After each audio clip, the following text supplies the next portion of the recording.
Hi, everyone, and welcome back to the Aesthetic and Wellness Edge. I'm your host, Bethany Gifford, and this is the podcast where we dive into real world stories, strategies, and challenges of leaders shaping the aesthetic and wellness industry. Today, I am joined by someone who brings not only deep industry expertise, but also firsthand experience of building, scaling, and selling practices. But first, a word from our sponsor. This episode is brought to you by New Era Intel. At New Era Intel, we help medical spas, dermatology clinics, and plastic surgery practices who are struggling with inconsistent patient retention, underutilized CRM systems, and manual systems that hold back your clinic's growth potential so they can finally increase quality repeat bookings, streamline operations with AI automation, and grow predictable monthly revenue with the right systems and strategy. They're able to create a premium, seamless patient experience while freeing up their team to focus on what they do best. If you would like to take your business to the next level, head over to neweraintel.com to get started. Angela Baldasare has more than 28 years of experience in aesthetic and wellness. Alongside her husband, she's built and sold thriving practice in Orlando, Florida.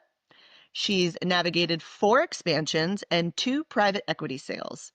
Angela helps practices and owners stabilize, grow, and prepare for acquisition with practical, been there, done that strategies. Angela, welcome to the show. Thank you so much for having me, Bethany. I'm excited to be here.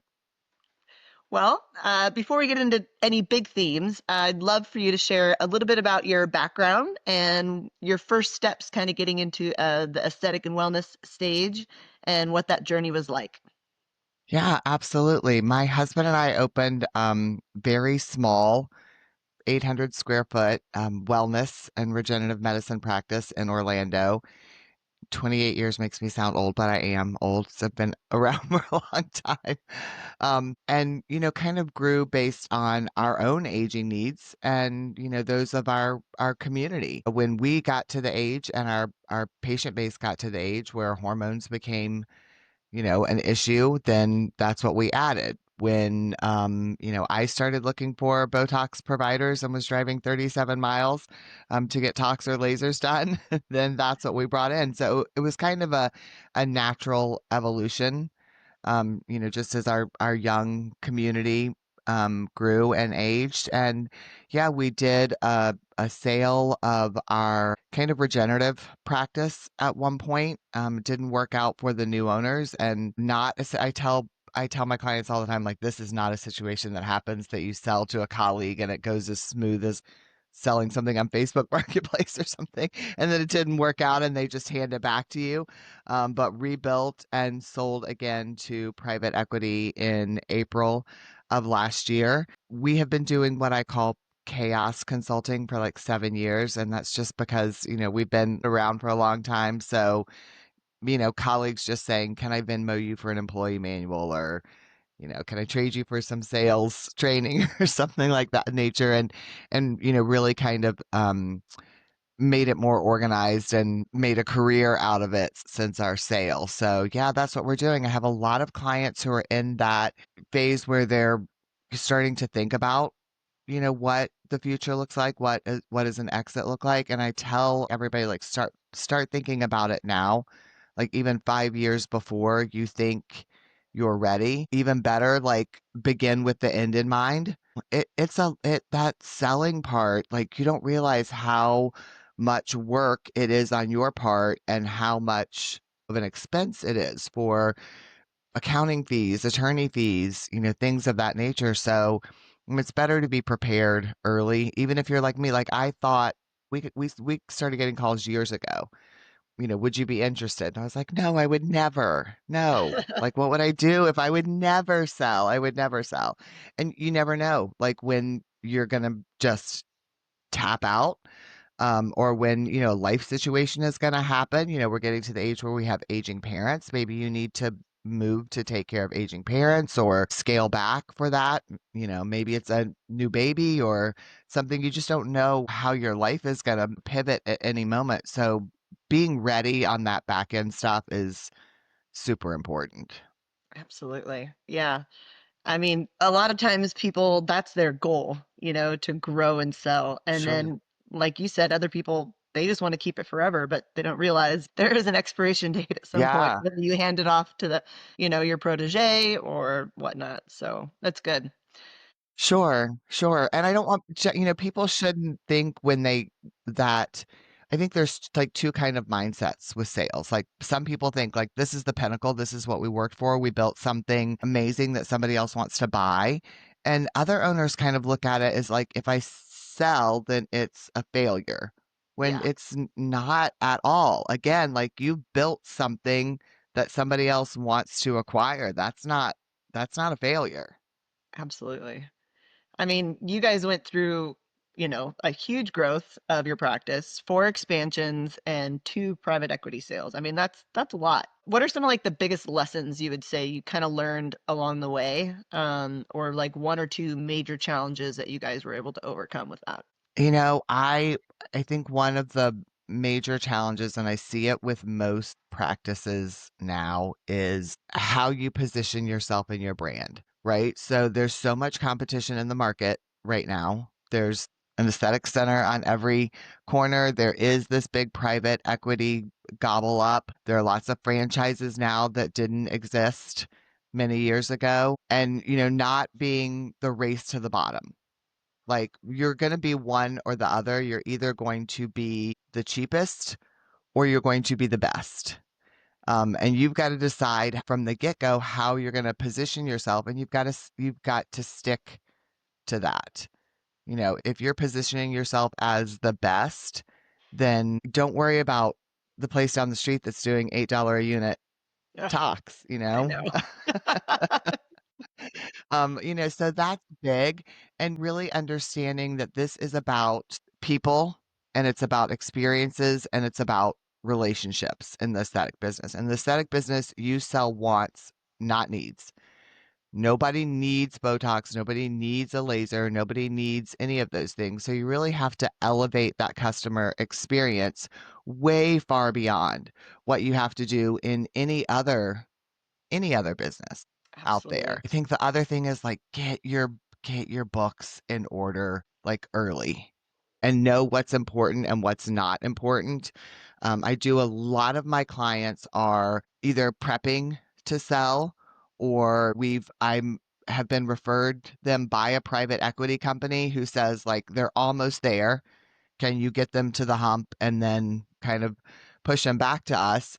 Um, and they're worried, like, I'm paying for my cell phone out of my business. And I'm like, Yeah, we all are. Like, no sweat. Like everybody knows, everybody knows that's happening. So, like, don't sweat about that. But if you're taking that $1,000 cash and putting it in your purse and going to the mall with it, well, you could have a 4, 5, 6 times multiplier on it. So what you're really putting in your purse is $5,000. So there are some things that owners think nothing about. We think nothing about putting some cash in, taking it home with us when that's a big multiplier on that. But we're stressing that we're paying our cell phone bills or our car payment through um, the company. And those are things that you should not worry about. Yeah. The little details that a lot of people don't think about as far as finances and what they're looking at when it comes to wanting to buy a spa or a practice. 100%. I mean, what should they like? I know you said a little bit of practical, get your books in order, but as far as like start prepping, you had mentioned we had talked before, years ahead of the sale. Like, give me an Yes. example of, let's say they want to sell in 2 or 3 years. Like, what could they do proactively to get ready? One thing that I think is the most time consuming thing, and when I tell owners this is what you have to do, they're like, oh my God, like, how am I ever going to do that? I was like, well, that's why you start now and not like 2 weeks before when you get an offer or whatever else. It's making an FF&E list. So FF&E is furniture, fixtures, and equipment. And it's basically anything that you have that's not nailed down. So anything movable. So think, yes, your lasers. I mean, that's the first thing everybody thinks about is their hydrofacial, their lasers, things like that. But think everything else. Every treatment table and bed you have, every chair, every label maker, everything. You need a spreadsheet that says what that piece of equipment is, what the serial number is, the year it was purchased, and what you paid for it. And when you're like us, I mean, we had almost a 6,000 square foot office. And when Oof. I found out we had to do that, I was like, oh, for the love of God. It was weeks of my daughter pushing, her laptop around on our metal tray and me crawling around on the floor, like reading serial numbers off treatment beds and things like that. It's an overwhelming thing to do. Make one now, and every time you purchase something, add to it. So it's not like, oh my God, we have to go through this whole office and do, this whole thing. Yeah, that I think that's the most overwhelming thing to owners. I mean, it's like everything. It's every computer, it's every iPad, it's everything. And it's an overwhelming process, but you're going to need that, when you sell. And the other thing is like keeping inventory. We all keep inventory on tox and fillers and, our consumables for our lasers, but there's so many other things like Cavicide wipes, alcohol, cannulas, syringes, like all these gazillions of other little things. You're going to have a complete inventory list to turn over when you sell. So start figuring out like, where do we keep this? How do we organize it? It's just, I mean, just that back end organizational stuff is a lot. And, it's great for if you're a brand new owner, you're just starting out, amazing. Like you've got 5 things to put on your list right now and you can stay super organized. Yeah. Yeah, but for, people like us who have been in business for 28 years, I mean, there's so much. There's so much. So, it can be overwhelming. So, yes, start doing that now and start talking to buyers now, right? Like people think once I have a conversation, then it's over. And that's just not true. Like start talking to buyers now. Find out who is your match. What are what are they looking for? What are their goals? Because all buyers are different. Some have, a certain top line revenue that they're looking for, a certain number of injectors that they're looking for, a certain percentage. Like we don't want more than, 15% in weight loss, or we don't want this or that.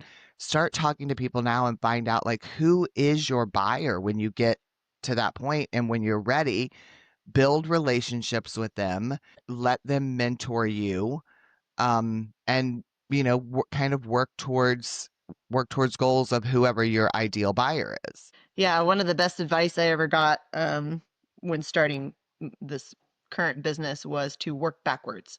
You know, look at the end goal and work backwards. And Hmm. it's been life changing. So that is absolutely great advice.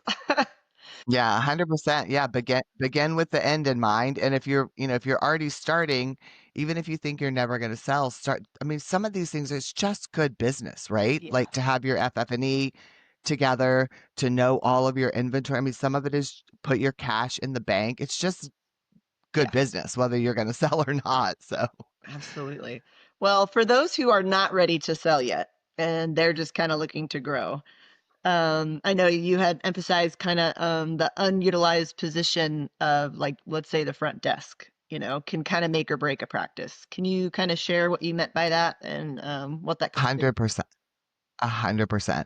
So in my consulting practice, I see all the time people just throwing marketing dollars out like throwing it out the window, throwing it out the window, throwing it out the window, throwing it out the window. And I will do a secret shopping call and I will call their practice and say, yeah, how much is Botox a unit? And the person at the front desk will say $14.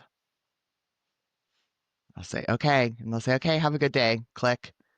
I'm like, oh my Yikes. God, like, why are you spending marketing money when that's, what your admin team is doing? Your admin team, represents you. They are the first person that any of your patients come in contact with. They represent your brand. Um, the med spa sales cycle is not this circle like it is when you're going to buy tires or a car or whatever else. It's, lead comes in, we get them in for a hydrofacial, we nurture them, we move them up the value ladder to, tox or filler or lasers or whatever else. And that admin team has constant contact with those people. So they need to be your best trained salespeople. They need to say, like, when somebody calls and says, how much is Botox a unit? And they say, oh my gosh, you are going to love Bethany, our injector. She gets the most beautiful result, pump up your providers, show them discounts, like ask them, did somebody refer you? Because we've got a great referral program. You're going to get $50 off and your friend's going to get like add value. Like there are all these things that you should do before you ever answer the question, how much is Botox? Because, I tell clients all the time, patients are not calling you because they want cheap Botox. They want good Botox at a great price. The reason they are calling you is to ask, why should I come see you for Botox? So if you reframe in your head, if you reframe in your head, the question is not how much is Botox a unit. The question is, why should I come see you? What makes you different from the franchise down the street that's doing $6 a unit, tox, which is really probably not $6 a unit tox if you read the fine print. Mhm. But reframe the question in your mind. And that admin team should be looking all the time. The saying like 80% of your business comes from, was it 10 or 20% of your top paying clients? So stop chasing new ones if you're not nurturing your top 20%. Absolutely. Like, are you calling them and yeah, 100%. Like, are you calling them and sending them personalized, signed birthday cards and, recommending their next best steps and keeping them on track? If they've got a, package of 3 microneedlings, are you making sure they're getting in at that 30, 35-day mark when the cell turnover is happening? I just think it's an undertrained, underutilized part of the practice. All the sales do not happen in the treatment rooms and the consultation rooms. They're happening at that front desk all the time. And it can be Absolutely. a make it or break it position for sure. Yeah, we work directly with med spas to help them grow from the ground up and everything in between. And one of the main things that we always ask is, are you retargeting? Are you nurturing your clientele? Because they're like, I want new people, I want more quality leads, I want more quality consults, and that's great. We can do that for sure. But you're sitting on a gold mine, of the people that have already Right. been in, you've already had contact with. Let's just see how they're doing today. Let's see, Right. have they even returned for a visit that they're due for? Is anybody contacting them? Is anybody sending an email, an SMS, a phone call? Like you said, those are your main referral, and referral, word of mouth is free. That's free marketing. 100%. Yeah, So 100%. And I hear clients say all the time, we don't want to bug them. And I say, listen, your hair salon that you go to, right? Like we all have a hair salon, we have a nail salon. We have places that we frequent for our wants, right? Not needs. For example, say you go and you get highlights every whatever, 3 months, 4 months or whatever at this hair salon and they're running a special that's 20% off highlights or add a keratin treatment with your highlight treatment or whatever else and you don't know that it happened and you see it when it's too late, are you going to be like, wait, why didn't you call me? Like I've I'll be been upset. your client for like 5 years and you didn't let me know that I could have like saved this money. Like 100%. your patients that are loyal patients want to know you're not bugging them. They want to know. If you've got a way to save them money that they might be interested in, they want to know about that.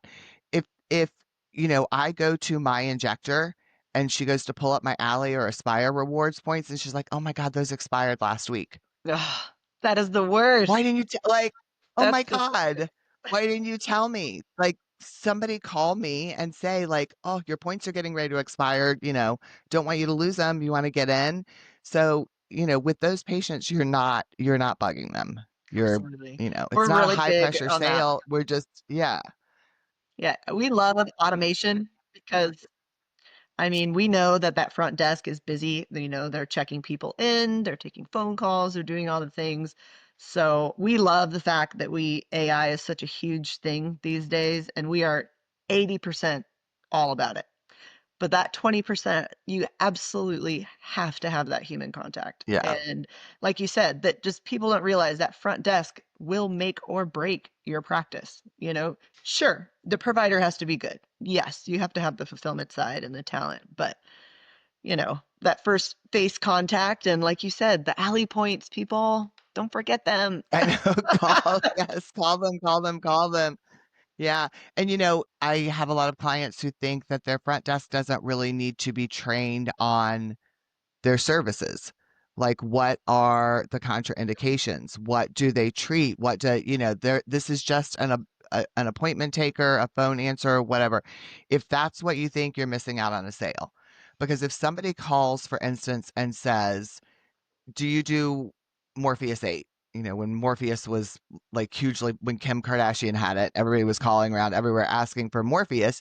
If you don't have it and your front desk just says, no, sorry, we don't have that, then there you go. You That's lost it. just money you wasted. But if your front desk can say, what are you looking to treat? Is this acne scarring, or is it laxity, or you may have a device that treats the condition that they're looking to treat, but they don't know that. So don't just say, nope, sorry, we don't have that. Get curious when people call and ask them, like, what are you hoping to, what's bothering you? What are you hoping to treat? We may have a solution for you. So yeah, Absolutely. lot of lost money. Ugh, I know. I know. We're constantly going in and to the underbelly, and the number one question people are like, where can I save money? And it's not about the saving, it's the money. It's where are you bleeding out money? What are you Hmm. wasting it on? What are you not utilizing? What are you not cultivating? What are you not educating from the inside out? Where are the cracks? So Yeah, absolutely. And that front desk, and again, like, you need a front desk that's going to be proactive instead of reactive, right? absolutely. So we're not just waiting for the phone to ring, we're doing outbound calls. We're not saying, "Ooh, schedule tanked. We had 5 cancellations next Uh, week."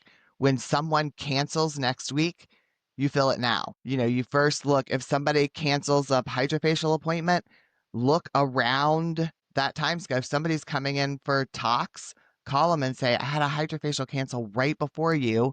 I can give you $25 off or free lip perk or whatever if you want to do a hydrofacial right before your Botox. Don't wait until week of and say, wow, damn, we don't have anybody on our schedule. If somebody cancels, like, start filling that hole now. That's huge. Yeah. Automation can only happen so much, when it comes to filling schedules. But when you're right, when it's like a backup moment, you're like, oh, quick, pick up the phone. Pick up the phone. And automations only work on well, if your backend or your EMR is like tagged correctly too, right? Oh, yeah. I mean, you have to put the right tags, the right notes, the right whatever, with each patient, so those automations know who to contact and when to contact them, and whatever else. So that front desk, getting to know people and making those notes and those tags in files. Like, the other thing I tell clinics, like, do you have a patient who works from home and lives 5 minutes from the practice? Mhm. Like, let's put them on a quick fill list. Like, the front desk knows that. They know they have a flexible schedule and they live right across the street, and they would love a discounted treatment for filling something at the last minute. But if they're not tagged correctly in your EMR, AI can only do so much. Right. Automations can only do so much. You've got to have the back end correct. And your admin team are the people who know those kind of things about all of the patients. So 100%. yeah, super important. Well, you had mentioned previous, speaking of kind of the human side of med spas, that you're not the Barbie with the ring light. You're the operator who lived it and shaped it. And, how does that kind of help you support struggling practice owners? I'm finding, and I think it's a reason why we decided, yes, let's do this for right now. We hired every consultant in the industry at one point, in our 28 years. And we found that a lot of them either hadn't owned a med spa or hadn't owned one recently. And, they say they sympathize with that fear and that panic and that whatever else, but they haven't actually had that, how am I going to make payroll? this week, right? They haven't lived it. And it's by our program, and if our program doesn't work, do it harder, do it more often, do it, Mhm. whatever else. Um, and I have literally almost swiped my card to run a cherry or care credit so I could place a tox order. And I've been standing in the line at Neiman Marcus with all the cash deposits in my pocket. So like I've been both. Yeah. Um, and I'm not here to tell you like you got to spend a gazillion dollars on this or that or whatever. Let's find like you said, let's find the leak first and plug the leak before we go adding, more dollars to that. I get it. Like I've been there. COVID and the Mm. economy and election years and all these things that the J months, Yeah. whatever things Those are influence hard. our industry. Like, yeah, like I've lived it. I get it. Let's like dig in, completely personalized, let's find, sometimes we get in there and it's that you put credit card decided to charge clients for credit card fees, and now that's rolled over and you're accidentally paying commission to your providers on those credit card points. Sometimes that's your leak. Sometimes it's your front desk that's your leak. Sometimes it's your consultation. Let's get in there and, I'm in the ditch, shovel with you. I've felt the fear and the celebration and Yeah. all of it. And just I want to be a support for, those practices that feel like, I can't afford $15,000 for a consultant or, whatever. Like, that's fine. Let's do a small package. Let's patch a little hole. Let's get you to Yeah. where you can sleep at night and not wake up with that, oh my God, I payroll's know. tomorrow I kind know. of thing. Let's get you through this bump and then, get you to a point where if you want to do the big giant consulting package with somebody, then go for it, Yeah. but I just have a heart for, people who are just in that kind of stuck, Yeah. panicked place. I know. I love being able to help people and just see them have that kind of aha moment. And they're like, I'm gonna make it. I'm like, I know, I it's know. good. You're good. It is so good. I call that an emotional paycheck. When you Absolutely. get I that know. and when you see, oh, I'm like, oh gosh, yes. Doesn't pay the bills, but it's what we do our work for is to get those emotional paychecks from our clients and see them have the light bulb moment or see like their KPIs or see them, they've been trying to do events for years and you finally go through this like whole, all right, this is what you need to do. Events need to start, 12 weeks out and this is what we're going to do this. And they have this event that's super successful and they're like, oh my gosh, I can do it. Like that wasn't any harder or any more expensive. I just need to know what I'm doing and be prepared. And yeah, it's a lot of fun. It's a It lot is of fun. I'm not fun. doing it for myself now. So I like helping other people do it. I know. And you're so vocal about, the need for mentorship over, gatekeeping in this industry. There are so many people that I was just talking to someone earlier today that, it's not a competition all the time. We're here So in the people business, we're serving our community and our clients, and there is enough to go around. And I feel that way with, um, you know, consultants like us. There are enough to be able to go around and help these people who are like in desperate need for just information, some hand holding, and just like a virtual hug. You're gonna be yes, okay. You're gonna be 100%. okay. Yeah, 100%. And, especially in consulting, like everybody's not the right fit for everybody. We all have different personalities. We all have different things that we specialize in. Like, I cannot help you with your automations. Like, that's not my swim lane. You want to do front desk training or consult training or events, like, I'm here for that. And, we have different personalities. I'm very much like raw, tell it like it is, like, no bullshit, no whatever. And that I may not, yeah, but I'm not the right person for Yeah, everybody. I lost a client recently because I'm too much. I mean, that's fine. I'm not for everybody and I'm okay with that. But the industry has gotten like, and I think it's the panic from all the competition, yeah. right? So it's gotten more mean girl It than it really ever has. was in the past. I mean, it's just heartbreaking. You see somebody like ask, like, what, I don't know, what size cannula or what's a reconstitution or whatever, and 50 comments, amazing, like, you don't belong in this industry and you don't like, you shouldn't be doing it and whatever else.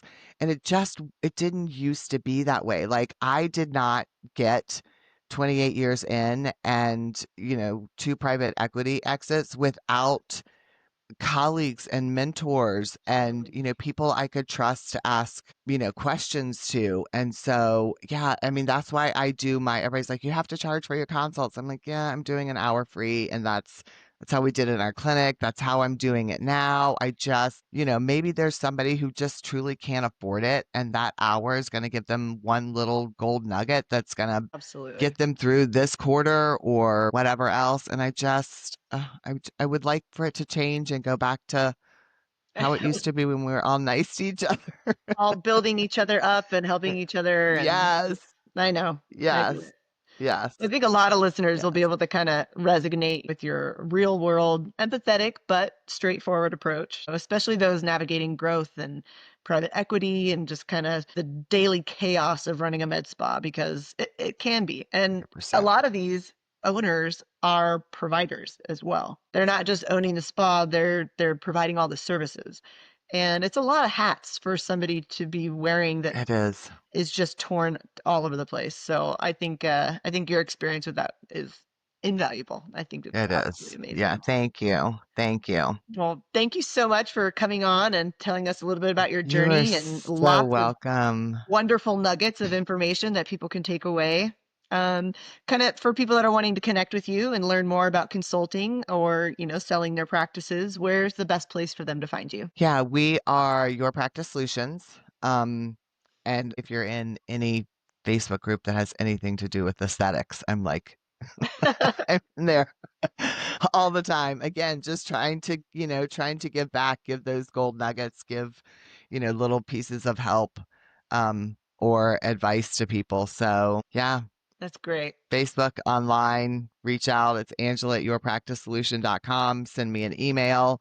My cell phone number is on my email. Text me, call me. Like I get, like you were saying, owner's hours. That's fine. We'll talk on Saturday. We'll talk in the evenings. We'll whatever else. I get that we can't always get together 9 to 5. Yeah. So The yeah. flexibility is amazing. I love that. And I know a lot of people will appreciate that for sure. Yes. Well, thank you, Angela. And to our listeners, Thank thank you you, so much. Bethany. Yeah, thank you for tuning in. And if you enjoyed today's episode, make sure to subscribe, leave a review, and share it with a friend in the industry who could benefit from this. And until next time, I'm Bethany Gifford, and I'll see you on the next episode.